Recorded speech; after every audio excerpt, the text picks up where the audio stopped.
It's early October in 2022, and everything kind of sucks right now. But I'll tell you what doesn't suck.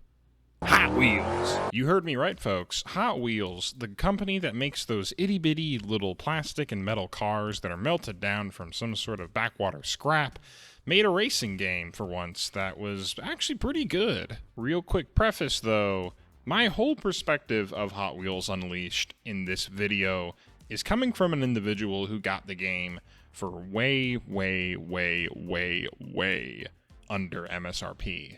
So take that into consideration. My love for Hot Wheels and their little toy cars runs fucking deep, dude. I started collecting those little fuckers when I was probably around 7 or 8 years old. Man, this reminds me. One time when I was a little kid, I dropped one of my Hot Wheels down the fucking garbage disposal, and while trying to get it, my dumbass fucking turned the on switch. And all of a sudden, I had to yoink my hand out and barely escape with not only the car, but a really small cut that now permeates as a permanent scar on my pointer finger. So thanks, little old me. Hot Wheels Unleashed is what you would expect from a Hot Wheels racing game. You're not going to find a lot of crazy racing mechanics or really crazy super duper physics mechanics either. Instead, it is a very arcadey and easy to pick up play experience. I mean, what more do you expect? You go forward, turn, drift, hit boosts, and that's literally it. If you fall off the map, you hold R to respawn, and that's all there is to it. I mean, also, what do you expect? You're literally racing as the little toy Hot Wheel cars. The artists and the designers who were in charge of this really hit the ball out of the fucking park, because the design is super spot on. I mean, okay, look, you can see the wheels, the ball bearings, where the fucking chassis hits on the top, the metal, the plastic. It's so good looking. Believe it or not, there's also a lot of creativity and artistic freedom in this game. There's an amazing livery editor where you can create different paint jobs for the cars, and it's very reminiscent of the old Call of Duty emblem editors, I think is what it was called. That was really cool. It's the same vibe, and you get a lot of these really cool ones that look like they could be paid DLC, and then the Among Us car. Among Us! Of course, there is also the de facto track editor, where you can post and publish tracks for everybody to play on. Sometimes you get really good tracks that make sense and are fun.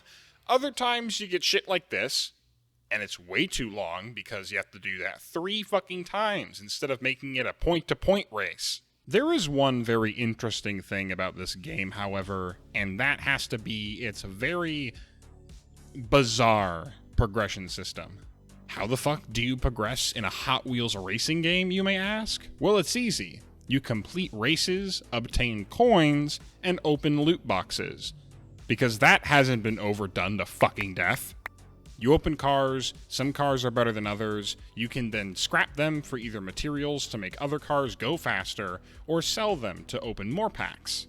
The really weird thing about this, it feels like a loot box system, right? They're literally fucking blind boxes. However, there's no option to purchase currency to buy microtransactions. So why is this the progression system that the developers decided to use?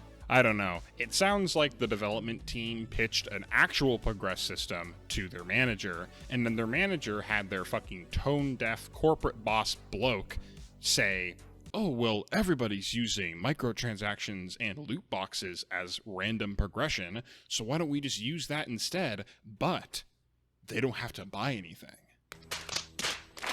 It's a bizarre choice for progression nonetheless, but the game ultimately is still really fun, and that's what matters. And that's really it for Hot Wheels Unleashed. It's a pretty low-to-the-ground, fun-to-play racing game. Not a whole lot of depth to it, but that's okay for an afternoon or drunk evening with friends. You can get 12 motherfuckers into a lobby, which is pretty dope. And okay, yes, I get it. If you pre-ordered this game for $90, it's gonna feel pretty bad. But remember, I paid $10. Am I the villain? Maybe. But for $10, I feel like that's a pretty good price for a game like this.